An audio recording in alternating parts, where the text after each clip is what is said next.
দিয়ে শয়তান পর্যন্ত হাঁটতো না। ঠিক। আবু বকর যখন এই কথা শুনলো মেজাজটা গরম হয়ে গেল। আমার রাসূলেরও ফকির বলে, নাউজুবিল্লাহ, আল্লাহরও ফকির বলে। আবু বকর রাদিয়াল্লাহু তাআলা আনহু রাত চোখ দিতে না পাইরা ওই কাফেরের গালে একটা ঠাইসা চড় মারা দিছে। কি দিছে? একটা থাপ্পড় লাগাই দিছে। থাপ্পড় লাগাইয়া এবার কাফের কি করছে, রাসূলের দরবারে বিচার দিছে। বিচার দিছে যে আবু বকর আমার চড় দিছে। আল্লাহ রসুল বলে, না, তোমার ভুল হইতেছে, আবু বকর দেয় না, উমরের দিছে। কি দিছে?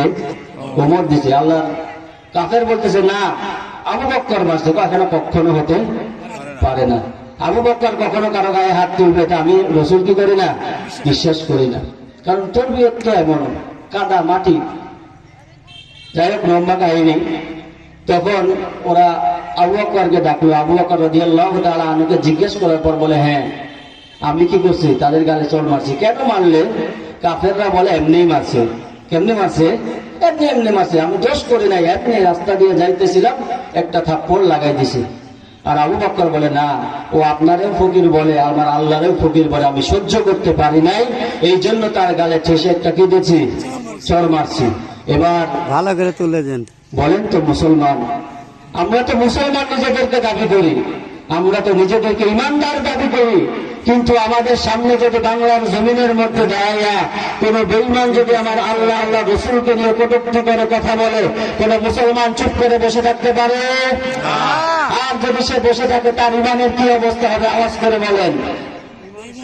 বসে থাকতে পারি আমরা? তাহলে আমাদের বুকের উপর দাঁড়াইয়া, আমাদের মুসলিম সমাজে মুসলিম রাষ্ট্রের মধ্যে দাঁড়াইয়া এই আউল বাউল ফাউল নামের আবু সরকারের চামচা যারা আছে, তারা কিভাবে আমার আল্লাহর অস্তিত্ব নিয়ে কথা বলে, তারা কিভাবে আমার রসুলকে নিয়ে কথা বলে। এই পাঁচবারের মুসলমান, যদি তোমাদের মধ্যে কোন রকমের ইমানের যদি স্পৃহা যদি থাকে, যদি তোমরা আল্লাহর অস্তিত্বকে যদি স্বীকার করো, নিজেকে যদি মুসলমান যদি পরিচয় দিতে চাও, আল্লাহর দুশ্মনের কোন পরিচয় এই বাংলার জমিনে থাকবে না। আজকে বলেন ঠিক কিনা? প্রয়োজনে আমাদের জীবনের যতটুকু শক্তি আছে, রক্ত আছে, জীবনের শেষ বিন্দু রক্ত দিয়ে হলেও আল্লাহর দুশ্মনের বিচারে বাংলার জমিনে, রসুলের দুশ্মনের বিচারে বাংলার জমিনে করে ছাড়বে ইনশাআল্লাহ। নাস্তিকতা নিপাত, দিন ইসলাম জিন্দাবাদ। নাস্তিকতা নিপাত, দিন ইসলাম জিন্দাবাদ।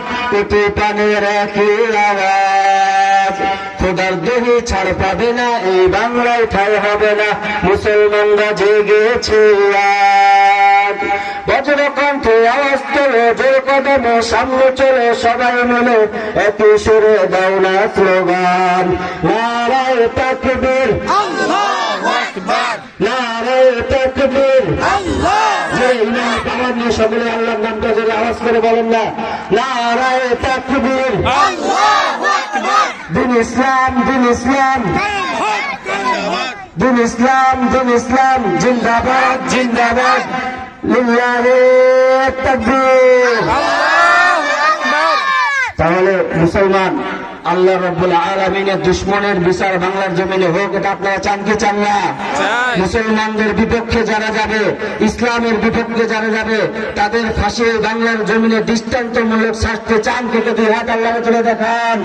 আল্লাহ রাব্বুল আলামিন আমাদের সকলের হাতকে কবুল করে নেন। আল্লাহ আপনার দুশমন রসুলের দুশমনের বিচার যেন আমরা বাংলার জমিনে করতে পারি, সেই তৌফিক দান করেন। সবাই বলেন আমিন। তাহলে 2 নম্বর গুণ কি? অনর্থক কথা বলা যাবে না।